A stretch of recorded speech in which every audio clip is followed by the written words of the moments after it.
everybody. Welcome to another episode of What a Hell of a Way to Dad. Nate and Francis are back on the microphones. It's been a minute. We've both been kind of traveling. Nate to his new homeland in Switzerland and me to Hawaii for a week. Yours is more long-term stabilizing. Mine is more of a short-term thing. But I am home. I'm back in the pod shack. Nate is in a very nice little spot here. You got some good faux brick going on behind you. I'm glad you could tell that it was faux brick because it's the strangest thing. It's so obviously faux brick. I lived in an apartment in Brooklyn for 4 years that had actual exposed brick, and I learned all about the downsides of exposed brick and why people used to put plaster and shit on top of it. And so it's very funny to be in this place that's been kitted out to look like it, but it's about, let's be generous here, it's probably about an eighth of an inch thick, maybe a quarter inch thick fake brick.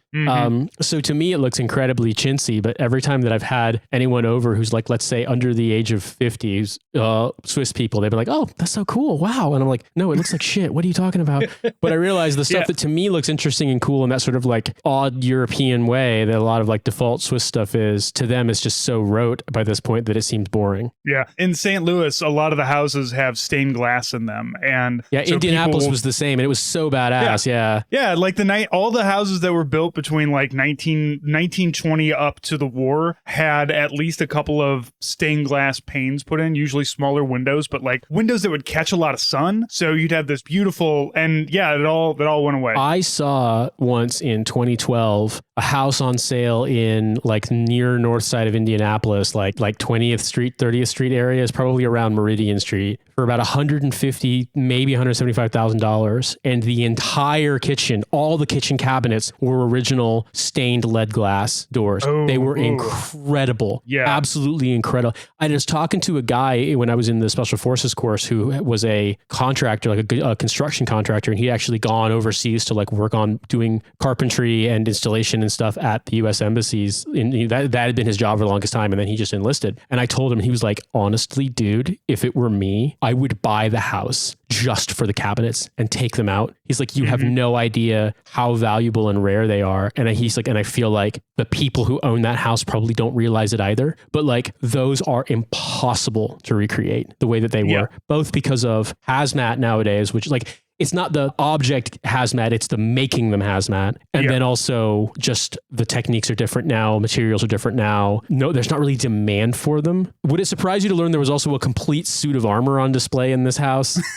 In the Zillow pictures, like, yeah, it was unique. Yeah, we had in our neighborhood, every time a house goes on sale, my wife and I kind of go check it out. We like to see what else is, in the neighborhood, because like all the houses in my like block here that I'm in, probably, about 150 houses or so, and they've all been built at different times. Like, I know that at least one house was built within the last 5 years because I watched it get built, but I know some of them are, from the 30s and 20s and 30s. And there were times we'd go in and you'd see a house that has not been updated in a long time. And you get like, I gotta, if I bought this house, I'd have to do this, that, and the other thing to the kitchen. But we found one that had like the old farm sink still in the kitchen. And it had, the kitchen cabinetry had specific like drawers for your bread, for like fresh baked bread. Oh, wow. To keep in it, because rather than have a bread box, you had bread boxes built into your cabinet itself. Yeah, it was all this like, it was all metal cabinetry stuff too. It was great, but like the thing is that it wasn't kept up, so like it would either need a lot of work to restore it or a lot of work to tear it out and put some IKEA shit in. So we're losing our recipes. We are losing our recipes. I actually had to just send some money recently to what will soon be the former tenants of the place we're moving into, because they offered to leave all of the stuff they'd had installed, minus their dryer. Their clothes dryer was like relatively new, so they were taking it, but like I can get a similar model, but everything else, the washer, the dishwasher, the IKEA bathroom cabinets, all that stuff, some of these things. And it's like, you know what? Fine. I absolutely will pay, because I don't want to have to deal with sourcing and delivering and installing all of these things. And they work. Yeah. And like, and with the dryer, it's like all I need. They were so thorough too. They had the models, the dates they were purchased, and then like a fair market value of how much they would have gone down in price based on how many years it had been, like links to them if they were still on sale, like links to the product listing, like genuinely. And so I was like, some German level paperwork right there. Well, I can't say that because my last house, the people did that too. They kept the instruction manuals for everything that they installed into that old Victorian house for the last 50 years. It was incredible. Sometimes it's weird. Sometimes like the instruction manual stuff isn't necessarily all that helpful because like the companies don't exist anymore. So even if there was like maintenance to be done, like you'd have to replace it or have to someone come in and just try their best. But sometimes it can be really interesting to look at them because they're just like such an older style of things. I mean, like if you're looking 50 years now, 70s stuff isn't, it can be weird. What's really interesting for me is kind of in the 60s when you still have like the letter number exchanges for calling people, you know, like, like the Looney Tunes or whatever thing about Pennsylvania 65000, because that's like what someone's phone number would be, you know, that kind of a thing. Whereas like 70s ish, it starts to look a little more, but I mean, I have seen it happen before. Like probably the best instruction manual I think I've ever seen in terms of like being helpful to explain a concept. This is going to sound goofy as hell, but it's really true. I saw a manual, like a scan of the original manual for ARP, the synthesizer manufacturer. It's an American company for an instrument called an ARP Quadra. And I was interested in it because it was used, if you're familiar with the band New Order, they did a lot of things that sounded really interesting in their early days where it wasn't really like a off the shelf effect. It was them just sort of like plugging shit into other shit and seeing what they could do with it. And there's a way to achieve something basically like synchronizing both the tempo and the tone of things out of these ARP synthesizers because they had a separate signal send for the bottom 2 or bottom 3 octaves for bass and then the remaining octaves for like, I guess, treble notes is what you might call it, basically the other octaves on the piano. So the ARP Quadra manual was online, had been scanned. And why I'm saying it was so great, beyond the fact that like, it's sort of like, imagine if someone did something the way a PowerPoint presentation is laid out or a Word doc is laid out, but they had to do it all manually with rulers and shit. That's how like precise it was. But because that kind of synthesis as a consumer thing was brand new and they were obviously marketing these to musicians. There were a bunch of graphs in there explaining like the concept of attack, decay, sustain, and release, which is like how you set parameters on subtractive synthesis. And it's the best explanation I've ever had because it sounds cool. It sounds fucking like spy shit, like attack, decay, even attack knob, but like actually knowing what it is, having this, it's a chart and it was sort of like explaining those concepts. And whenever I've had to teach people so they understand how these things work, what ADSR is, that graph from that instruction manual is the most valuable thing I've ever seen for it because it's just, it's not like sexing it up. It's just explaining in very basic terms. And the idea is that the person reading this is going to have a basic concept of like, okay, compare this to a piano note. When you hit the piano, how long does it take for the tone to reach its peak? Like how much of a drop off is there between the peak of the tone and like its sort of sustained tone if you hold the key down? How long does that last? And if you release the key, how long does it last before it trails off into silence? And that's literally ADSR right there. And so with seeing that, I was just like, sometimes those old instruction manuals can just be like nonsense. Sometimes they have insanely good line art graph like technical illustrations, like pre-CAD technical illustrations where it's just like somebody who sat down with a ruler and like drew it all out. Wiring harnesses and had stuff. to manually draw their own perspective grid to give you this thing about like how the different gears in this blender work. And it's like, or like an exploded diagram. They can be really cool to look at. Right. Cause like at one point in time, it was expected that like if your blender stopped working, you'd grab a screwdriver and replace part of it because, you call it, hey, I call up, I'll, say I need this thing and, the company sent it to me for $2 and I can repair it. But now you just throw it away and go buy yourself a new one. Well, yeah, it's also crazy too, because I was thinking about this here in Switzerland, but also I know in Britain, it was the same way. And it might have been this way in America. I just don't know. But in Western Europe, it used to be up until like our lifetimes, like when we would have been like, tweens era, pretty common that if you bought an appliance from a appliance store, from the French stores, Electroménager, those places, when it arrived, when you bought it and you took it home or it got delivered to your house, the power plug wouldn't be terminated and you had to wire the termination yourself.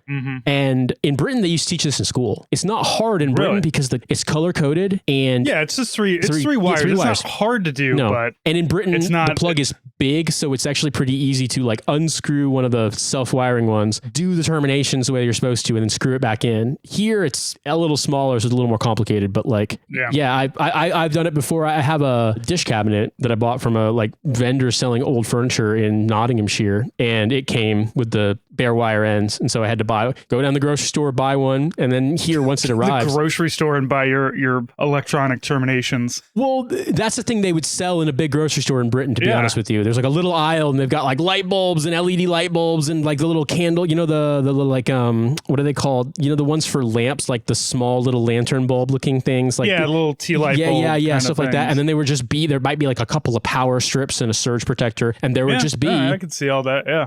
BS, what is it? I want to say it's BS 1363, but I can't remember the British standard socket. And yeah, it's just, no cable coming out of it and 2 screws. So you can buy those here too. So I'm gonna learn all about the Swiss Type J socket, the very odd but very distinct looking Swiss power plug, because they've got their own. You're gonna be able to be a traveling electrician doing like the most bullshit stuff, but you know how to terminate everything inside of every country. Well, it's just funny because it's such a basic thing, but it is the kind of thing that, like legally speaking, for insurance, you may actually be required to get an electrician. But it's such a basic thing. It's just, positive, neutral, and ground. That's it. Black, green, and white. Yeah. Or red, white, and green, whichever in Britain, it is. I want to say brown is live and ground is green. And I can't remember what the other one is. I want to say it's blue, white, and green, or blue, brown, and green. But I can't remember. I know brown is live because the joke is that brown is what your pants will be if you touch the live wire.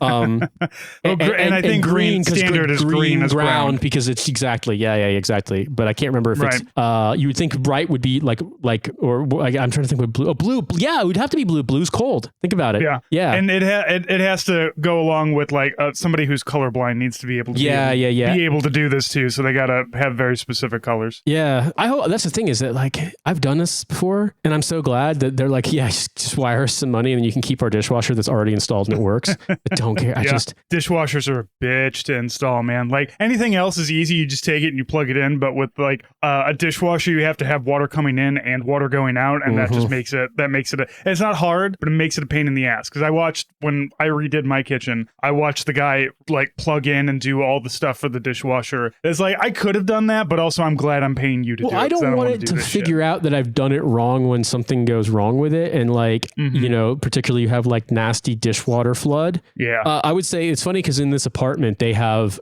Cynthia told me that it's becoming more and more common in the French speaking part because this entire country, it was like 20 years ago, pretty uncommon for people to have washing machines in their homes. Like if they lived in apartments, it would be like a laundry unit in the, like a laundry room in the building. That's changing. And now washers and dryers are pretty standard in, or at least washers are. Every listing that I've seen that I went and saw personally either had a washer or it had a hookup for both washer and dryer. And so, that's becoming more common. This apartment is old and it's on the 4th floor of a building, and they have a dishwasher, like a full-size dishwasher, which after having this tiny little Toy Town ass dishwasher in London, it is so nice to have a real dishwasher. Brother, I cannot tell you. We had a dishwasher. We couldn't put our regular sized dinner plates in it. It wouldn't fit. They were too tall. Yeah, like look, you're speaking to the choir here because like my old house had a dishwasher and we moved into the house that we're in now. It did not have one. And I was manually doing all the dishes, and there's a lot of fucking dishes to do. There's a lot of dishes. Yeah, there's only 3 of us, and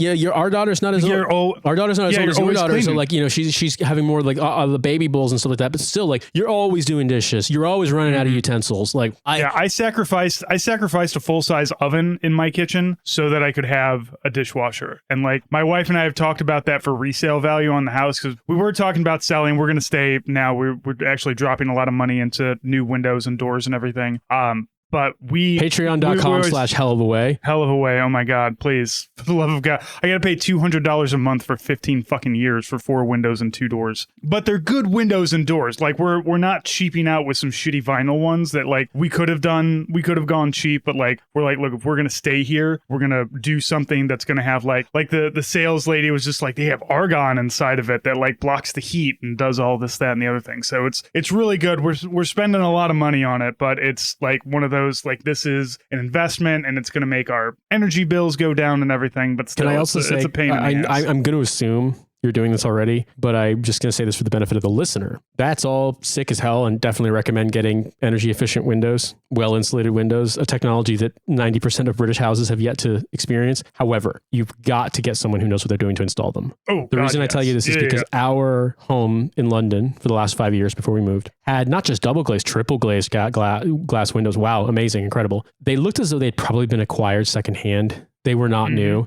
However, the installer didn't know what they were doing and installed them in such a way that all of the window wells leaked air. They were drafty. Ugh. So it didn't matter. You had like, wow, energy efficient windows, but it's fucking freezing around all of them in the wintertime because they leak air so badly. So that's just the thing I'd say is that like, it's much easier to do this the first time when they've already removed the previous window and have the kind of deconstructed window well. You do not want to have to learn the hard way, especially when you're paying window mortgage like what you're just describing. Right. And thankfully we are going with a company that is like, they're like, no, we're expensive for a reason because we do it right. And we've also been around for like 100 years. So if for some reason in 5 years you start getting leaks, we come out and we fix the leak for free. Like that's not their thing is the only thing that like if a baseball goes through the window, that's not on us. Of course, yeah. Anything else like installation stuff, if there's any problems with the leaking argon out of the and the argon's great because it's like a gas that you put in, it's completely clear, but it blocks heat and it blocks cold. So the heat, whatever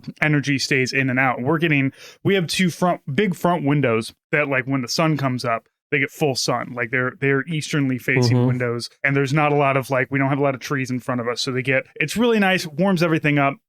But also, when you've got a brick house and that gets hit with sun all the time, and we're in climate change where everything is heating up, the air conditioning is going constantly. Like our brick heats up and then stays hot all day through the evening. Yeah. So we're dropping a little bit of money on it, and like it had that first oh my God, like calculating like how much this is all going to be. But in the long term though, I know that and this is for those of you who are thinking, man, I wish things were better and I could own a home, and I wish you could too. I wish that the VA benefits that I have to not pay any down payment was a thing that everybody had and they could buy a house. However, I'm going to tell you guys right now, in the 5 years now that I've owned this house, I have had to put $50,000 fucking dollars into it with gutters and air conditioning and heater at like the furnace and the hot water and the kitchen having to be redone and the roof needs to be replaced. And now we're redoing the windows because the windows were all shitty vinyl ones that were just kind of dropped into place when we moved in. So like we always talk like, oh, we got this really cheap house, but like it's been a constant like always having to put money into it to do this. And that's what home ownership is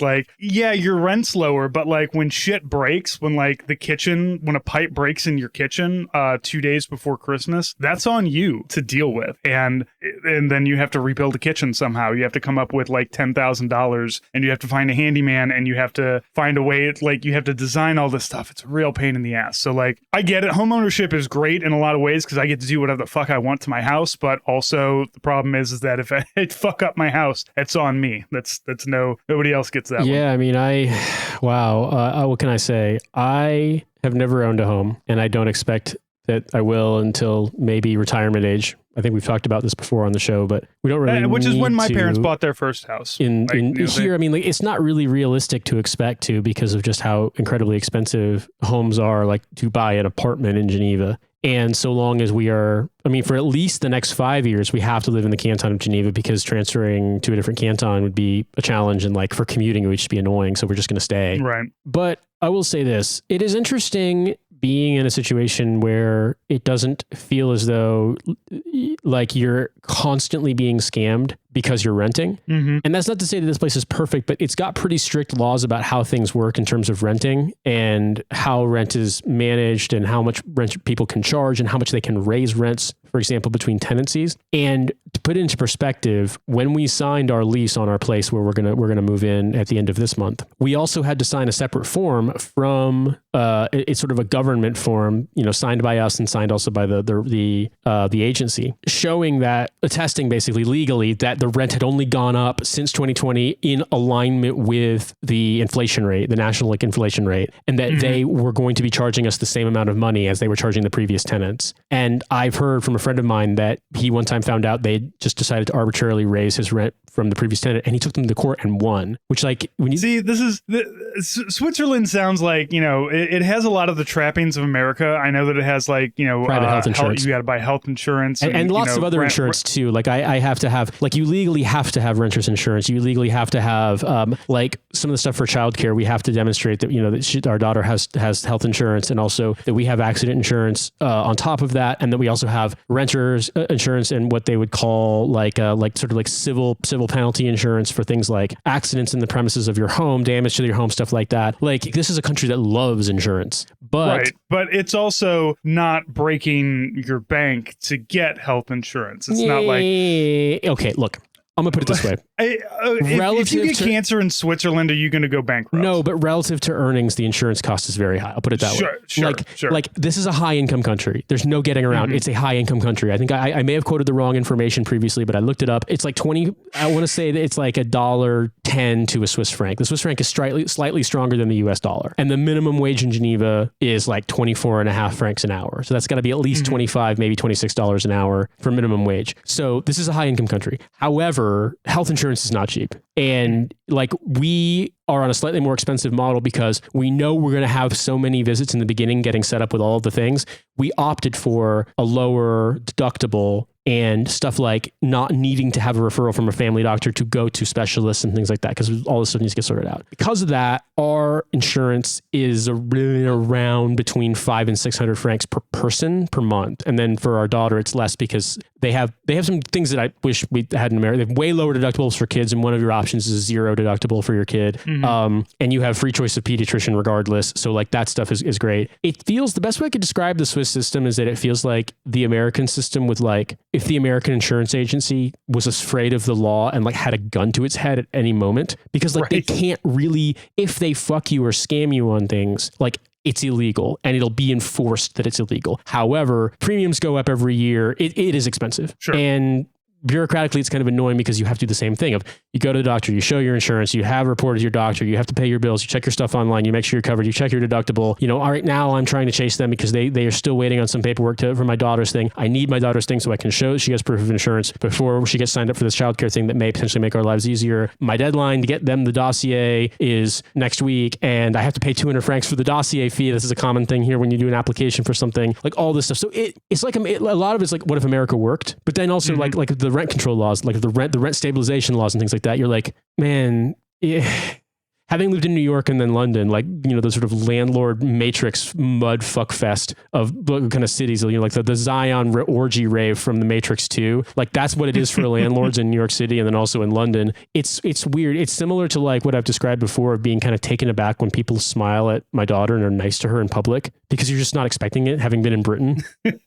People are nice here and they like kids. It's good, but it's like, I have to kind of like slowly remove all of like the plates of armor I've put on myself, having like survived as an adult and a parent in the US and the UK. It's weird. Look, maybe the Midwest is a little different. Every time if I'm standing in line somewhere and somebody's got a baby and the baby looks at me or the kid looks at me and they're like under 2 years old, I just start making faces at them. Yeah, I mean, they start, sometimes they just stare at you like, what the fuck is this adult doing right now? And sometimes they're just like, hey, look at that face that guy's making. Yeah, so I mean, it goes back and I would forth. say in Britain, some people do, but like, for example, I was with my daughter on public transit a lot, and people in Britain were nice mostly and accommodating mostly. There were some times when I'm sort of like, I really, really wish people would just like understand that I'm not trying to block the door. For example, I just have to get a baby carriage off the train. But sure, it is what it is. You got a baby that looks like little Annie. That's what probably helps out too. She's got that cherubic face and the little red curls and everything. She's adorable. Yeah, I mean, what I would say though also is just, well, it's funny here is people do come up and talk to you and the kid and stuff. And I can't, like 3 or 4 times now I've had people come up to me and be like, oh, she's got hair just like her dad. Or like, sometimes they'll be like, well, no question that you're the father and stuff like that. So yeah, it's funny, but I mean, it's just one of those things where I'm getting used to it. And like I said, talking about stuff with health insurance, like I don't enjoy having to pay health insurance bills, but like I've helped out with some stuff for Cynthia's appointments because like you kind of need to speak French. Like the people will help and do their best, but like in terms of information actually being communicated, like all the visits that we've gone to, there was one when she spoke with a neurologist. He speaks English very well, and my ability to communicate medical information in French is probably easier for him to just speak English than for me to try to translate. Everything else, every other visit with like the concierge or the staff at the desk, like the receptionists, the nurses, the techs, etc. They did not speak English well enough to really do it. Like I had to translate. And so I'm glad I've basically gotten to see the stuff up close. And on one hand, it's closer to the American model, I think, than other places I've been. On the other, like you show them your insurance, they fill it out in the computer, and then you're done. You just go home. You don't have to go sign a bill. You don't get paid. Like that's your insurance bills you for that. It's fine. You know what I mean? And so there's weird thing. And like, I don't know, stuff's in pretty good shape. Stuff's not falling apart. Like, I don't know. Maybe I'm spoiled, man. Maybe I'm just little Lord Fauntleroy, but like, it's just, look, some things are annoying here. Culturally, this can be a lot more like France than Germany in terms of like, it doesn't matter what the sign is posted. Sometimes people don't don't feel like doing their jobs, especially if it's like closer to closing time. But at the end of the day, I don't know, dude. It's like getting moved over to the smaller burner on the stove. And it's like, even when you crank it to 9, it's not that hot. You know what I mean? Like in a good way, like stress. It's just, I'm exhausted from the move. And, I had to go back a second time and handle all that stuff and close out. And I was sick. Like, because my 6 daughter months got from now, sick. you're going to be fine. You're going to be floating through it. But I don't have to go back to the house that kills you in London ever again. I'm done. I'm done with it. I can take it out of Google. No longer my address. You know what I mean? Like, I'm done with it. Yeah. And that's a really good feeling. It hasn't quite really dawned on me. It hasn't really broken through yet that it's really, really done. Yeah. But my wife actually just kind of had a similar experience where like you have this thing where you've been dealing with some bullshit for like months or years, and then you finally get it done. Our daughter finally, achievement unlocked. This never happens. A girl under the age of 10 got an autism diagnosis. Oh, wow. And and that's been something that my wife has been working on for years. Like, this is the second time. Like, we went through our initial provider, Mercy. If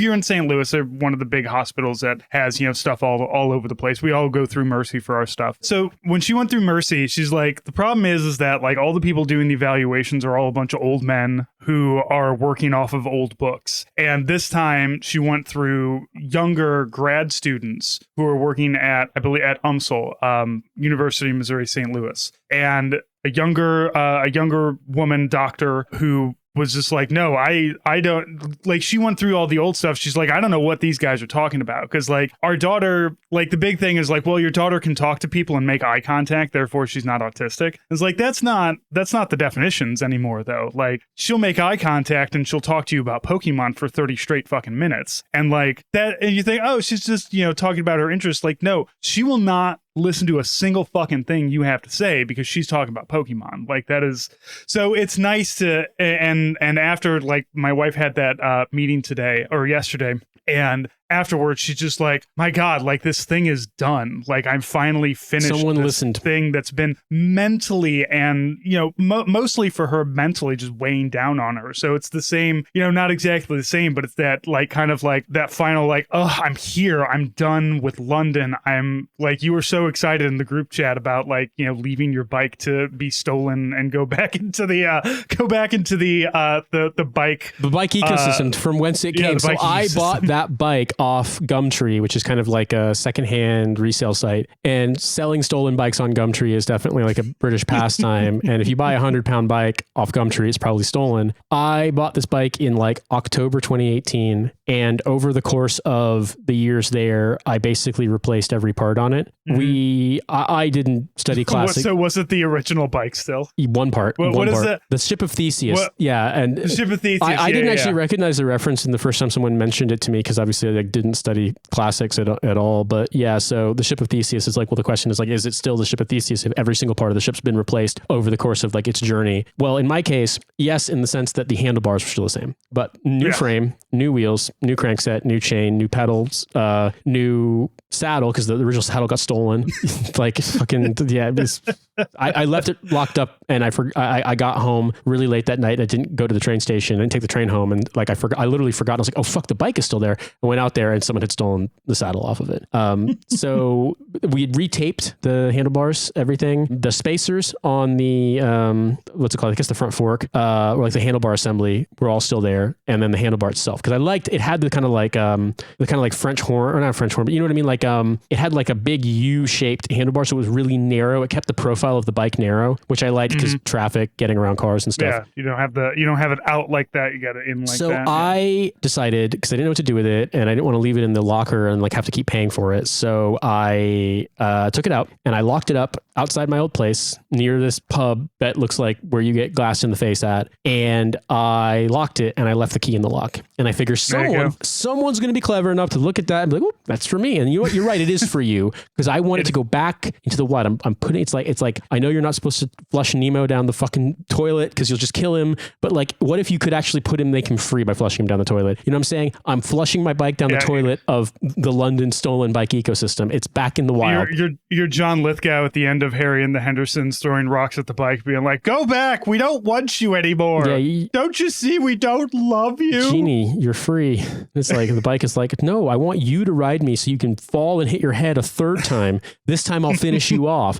I haven't killed you yet. Get back here. Both of my bad bike accidents in London were on that bike. So that's what, after I was recovering from the second one, I then got COVID. And then when I finally recovered from that, I was just too weak to ride regularly. And so I got an electric pedal assist bike, and it's a much nicer bike with much nicer parts and a wider tire and wheel. And so I never had a problem with traction or anything. And I was like, yeah, I'm never going back. This is just too nice. I don't have to worry about slipping on. It's always wet manhole covers when you're making a turn, just killing you.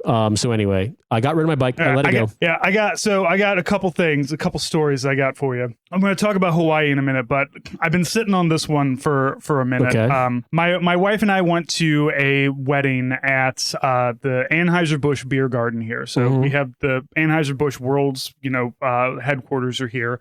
They have a very nice beer garden. And so my wife has a friend who lived in St. Louis, but now she lives out in California. And the way my wife knows this person is they knew each other like way back when, but now my wife is this woman's travel agent, right? So, and they have a good friendly relationship and everything. So she invited us to the wedding, and it's right down the street from us. It's a 3-mile drive. So we go there, and we don't know anybody there because most of the people there are from California. She had a lot of people flying from California because a lot of her family was here in St. Louis, so they wanted to do the wedding here. And we're sitting at this table with this other couple, and the guy is kind of a burly Hispanic guy who's a little older than me, and he's got a 3%er tattoo, and he's got the Molan Labe, whatever, come and take tattoos on his arm and everything, and like very prominent. So my wife and I are both just like, oh fuck, all right, whatever. But we get to talking, and very friendly, very nice couple. But the guy was telling me, like, the thing we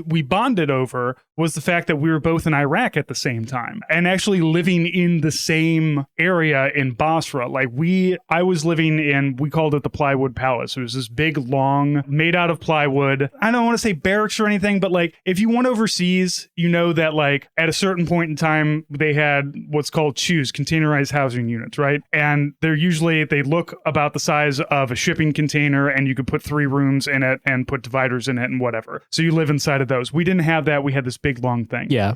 And so as we get to talking, we're talking about like, oh, the subway was right there, and talking about the Ugandan guards yelling Jumbo all the time and having a good time. But like, it didn't occur to me until later that like, and my wife's just like, I don't think that guy was actually in the army, because he said that he was in the army in the 90s, and then he got out. He did 4 years in that time between Desert Storm and 9/11. So, but then it's like, well, what? And he's talking about like, he's like, well, my job, he was in aviation. So I figured, oh, flyboys, they get to do everything that they want to do because they fly, right? Like the helicopter guys aren't like truly military people, like because they get to do do all the fun, cool stuff, and they get to have out of ranks mustaches and everything. But he was saying like, yeah, he flew fixed wing airplanes for the Army. I was like, we don't really have fixed wing airplane. And I had this like going back mentally, like remembering all the things that he was saying. He's just like, oh yeah, we lived over here with the CIA and the Special Forces guys. Presidential Airways, was he a Blackwater pilot?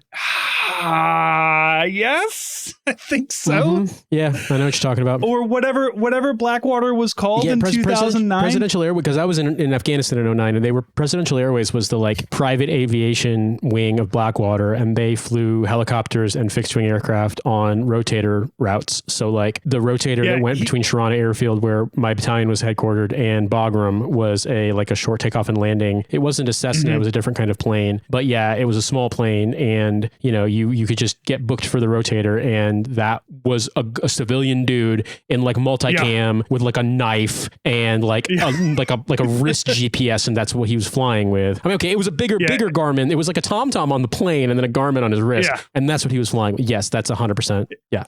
That, and like I said, I had that like kind of like in the TV show where you start thinking back and remembering the things that he's saying, like drinking with the CIA and flying special forces around and getting shot at and fucking with the special forces guys while they're flying and doing all this. So basically in the Iraq version of Apocalypse Now, he was the guy who said terminate him with extreme prejudice. The guy with the bowl cut. I know he wasn't actually, but you know what I mean. Well, yeah, and at least he was doing, he's like, well, my job was when the base would get shot at, he would run to the plane and be one of the people searching for the point of origin. Yeah. So, the poo fighter, the poo finders, as we found it. Fucking hell. We didn't have that in Afghanistan. We didn't have personal poo. Point of origin?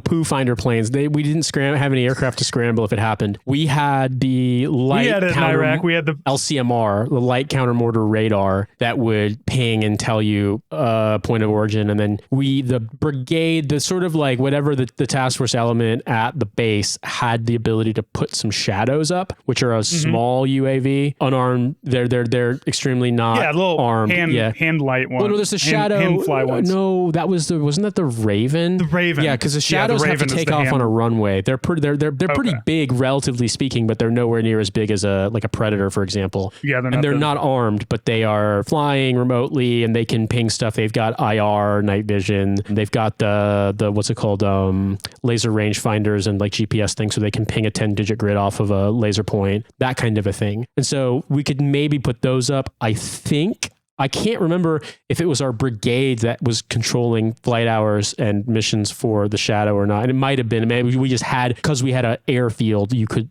take off and land there. But we didn't have poo fighters. That would have been hilarious, but no, we didn't. I'm sure Bagram did, because fucking it was a big maybe. They really loved not giving resources to Afghanistan at the time, but Bagram might have, but Sharana, nah. Yeah, some place like Sharana wouldn't. Bagram did, Basra, because I remember when I was in Bagram in 2004, when we would get rocketed or we'd get mortared, there'd immediately be helicopters up in the air. I know I told the story in the early days of this show, but one of the more telling examples for me of like the Army and its bullshit was there was this story about something that happened when it was CGTF 82 was in charge of all of Regional Command East. So 82nd Airborne's Division Command were the ones in charge of that region of Afghanistan, because it would rotate out. Like our unit was on a different cycle. So when we started, it was the 101st that were in charge of the Regional Command, and then it became the 82nd. And there was a story that apparently a human person had gotten a tip from one of his more like highly coded sources, like someone who'd given reliable info in the past, that these guys were going to do a rocket attack on Bagram, and that they were going to fire from this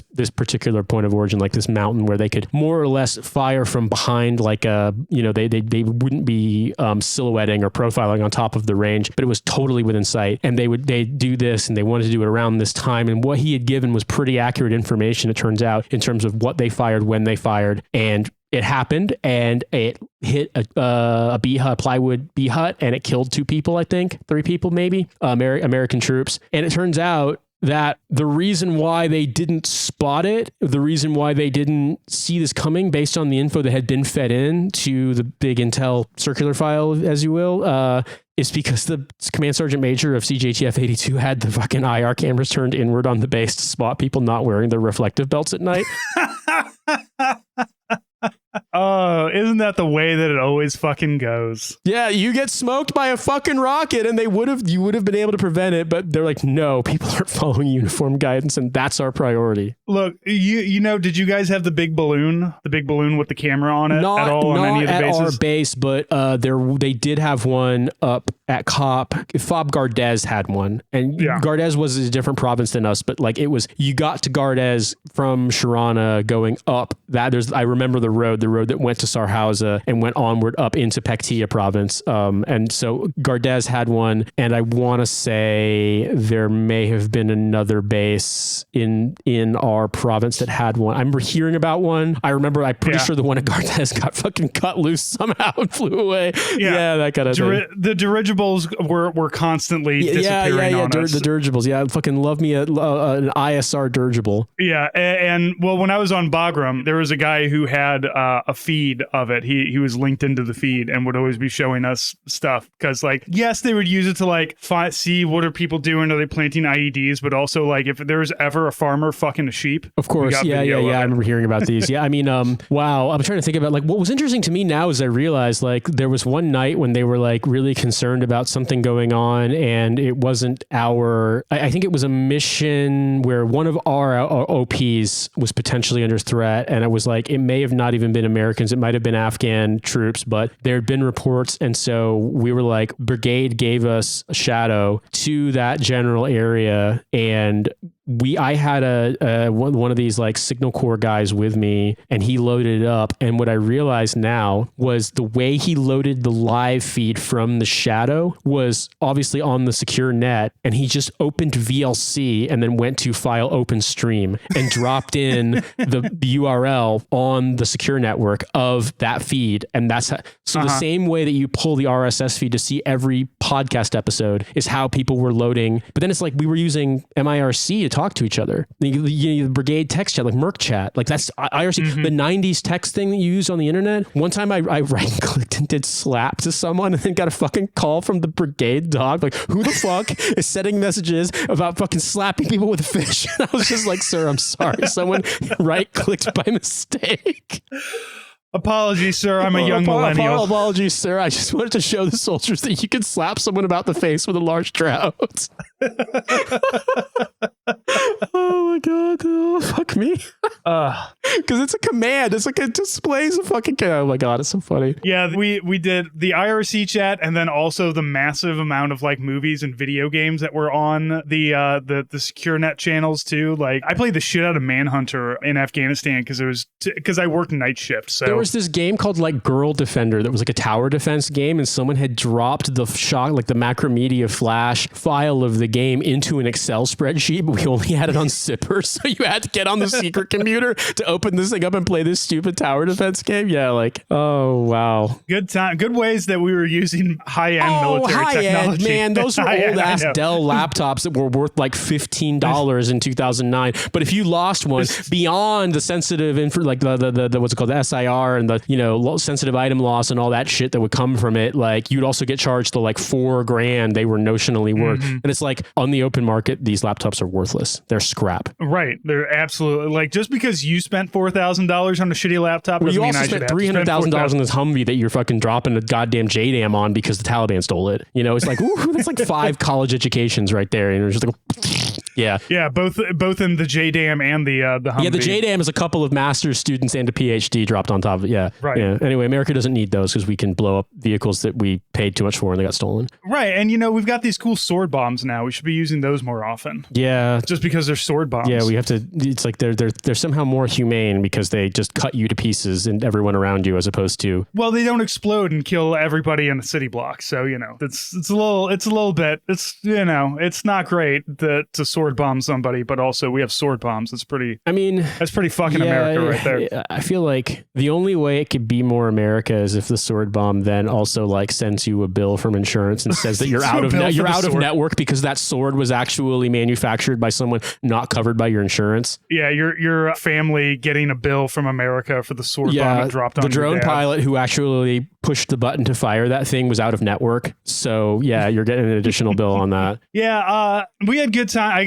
We're kind of coming up on the end, so I can't talk too much about Hawaii, but I will say if you do go to Hawaii, one thing that was really great was we stayed at Aulani, which is the Disney resort, but it's very expensive. So we were there for just a couple of days, and then we moved over to the military resort in Waikiki. But like there was an active strike line happening to one of the hotels in the area, the Hilton that was there. And I mean active strike line, like from 6 a.m. till about 10 p.m. These people were out there with bullhorns protesting. And it was nice to, like, my daughter would kind of sit out there. She's like, it's really annoying that they're out here, like, you know, yelling and doing all this. It's not very quiet. I said, first off, we're in Waikiki. Nothing's quiet here. Like, this Waikiki is the very touristy part of Hawaii. I do not recommend it to anybody because it's loud and obnoxious, even without protests. But thankfully, I have the kind of daughter who is she's very fairness focused. So when we tell her, it's like, well, fairness oriented. Yeah. Right. So, you know, she's like, well, this is really annoying. Like, well, they're doing it because the bosses aren't paying them enough money and they want more money for the work that they do. And she's like, oh, so they're out. So if they're out here yelling, it's the boss's fault, not theirs. And I was like, exactly. Like, keep that in your mind for the rest of your fucking life. Imagining Put that in it's always the boss's fault. 9-year-old daughter being like, I want to join the picket right now. Right. She did. She wanted to go join the picket. She was absolutely like, I want to go down there and help them. I said, look, they have plenty of people and they, you know, we always honk our horn and wave and support afterwards. And had we been thinking, we would have dropped off some water. Great thing about military resort is they have a military exchange. Oh yeah, too. yeah, so yeah. They got a fees exchange. So a lot of cheap, you know, even in Hawaii, but it's, you know, a little less expensive and you don't have to pay taxes on it. So had we been thinking, we would have gotten some cases of water and sent it over there. But she was just like, let's do it. Let's go down there. I was like, look, I have been walking around a beach all day and I'm very tired. And I have stood on strike lines before, not a striker, and it's certainly something that you can do, but this is a very busy, crowded street, and we are on vacation, and we're going to let them do what they need to do. They always had lots of people out there, and they were, like I said, they were really cool. They had quiet hours. They made sure, we're not going to be loud during, I think it was like 8 a.m. to about 10 p.m. They were not, they didn't have the bullhorns going, so it was nice. I highly recommend Hawaii. We went to the place where they shot Jurassic Park and all kinds of movies, Kualoa Ranch, which is a great place to go because you get to see all the mountains and everything. So, and hey, you've been to Hawaii, right? Yeah, I mean, remember, I think I told you a bunch about the foods and stuff you should try. I've only ever been to the Big Island other than an airport transfer in Honolulu, but I enjoyed it a lot. I really like Hawaii. The first time that we came back from a vacation and didn't feel all bloated because we just ate poke bowls.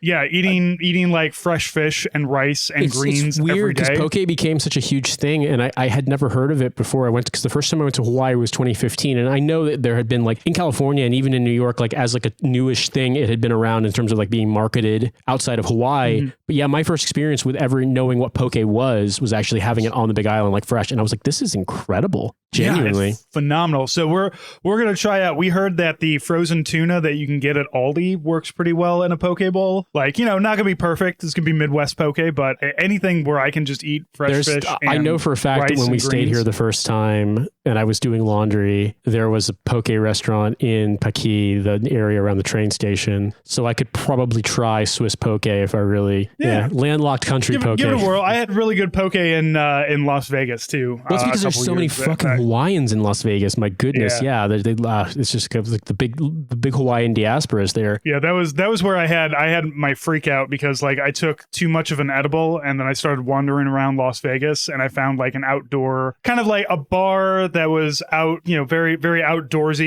You didn't have to go inside of one of the casinos, so it was good. I didn't want to be around all these lights and everything. But I took too big of an edible and then I had half of a pint of Elysian, which is a really high ABV beer, and then I ate my poke, and then I immediately had a freak out and had to walk back to the hotel and watch Netflix until I passed out. Yeah, all I can think of is your face superimposed onto the joke re-imaging of the Midsummer poster where it's the woman crying wearing the summer crown thing, but it's your face, and someone has changed the text to say oh, this weed is too strong nowadays. I just want to smoke a blunt without freaking out. Why can't I find some? And then it's just Mids is the title. Yeah, for me, I had that feeling from Kill Bill when whenever the that part would come up, it's just like, oh shit, gotta go pay my bill. I remember I don't smoke weed at all anymore, but I remember smoking weed once and trying to watch The French Connection, and the car chases just made me way too stressed out. Like I had to turn it off. So yeah, that gives you insight into my sort of like unprotected psyche. In the last couple of minutes, do we have an Ask a Dad, or do we need to drop off? No, we gotta drop off. I do want to talk about a couple things that I've got planned for the Patreon and everything too. I'm going to start I've been trying to do more YouTube videos, obviously being out of town. And then we had Argon, which is our local gaming convention that I worked at selling stuff. So I've been very busy, but on the Patreon, not only if you join up at the Patreon at any level, not only do you get access to our Discord, I'm being more active in there, but I'm going to start doing exclusive videos on Patreon, kind of like little additions. I'm probably going to do a video where I talk a little bit more about Hawaii, discuss some of the other projects that we're working on, people who I'm going to, that I'm working to get onto the show and everything. So, some more Patreon exclusive stuff. I'm trying to do more things for our patrons to give them a little bit more of a feeling of that we're doing things specifically for them, and also to get you guys to come on in and, give us $1 a month, and you can get a lot more bonus content. So it's not just the extra episodes, but more videos, maybe a little bit more audio. I used to do a thing where I would read from anti-war zines from the Vietnam era. I'm going to go back to doing some of that too, and just some news updates. So patreon.com, hell of a way to die. All of that's going to be there. Also, we have the store. I've got a lot of art and things that are up in the store, a lot of handmade stuff. So please check all of that stuff out. The store is whatahellofawaitodad.com. Of course, we can't change our changing our Patreon handle would be a bit of a challenge, but understood. Yeah, but we're close enough, and actually at Archon I got recognized a couple of times for the podcast. Like people recognize my voice, and then they're like, "Wait a minute, I've seen these stickers before." So well, that's cool, man. It's nice. I'm trying to think. Wow. Yeah, I mean, I'm back in it. Hopefully, can be a little better about being more available. We're hoping to come to a more like full-time arrangement with childcare in the next couple of weeks, and if that does wind up happening, then I'm hoping that we can do more stuff, and I can start doing some bonuses to cover down for how much you've covered. But we're around, and I really appreciate people listening to this show. I really appreciate people being Patreon subscribers, and like I said, we'll just plan on speaking to you very soon. Yep. Thank you everybody for listening. Nate, thank you for joining me, and have a great week. Dad out. Get dad with it.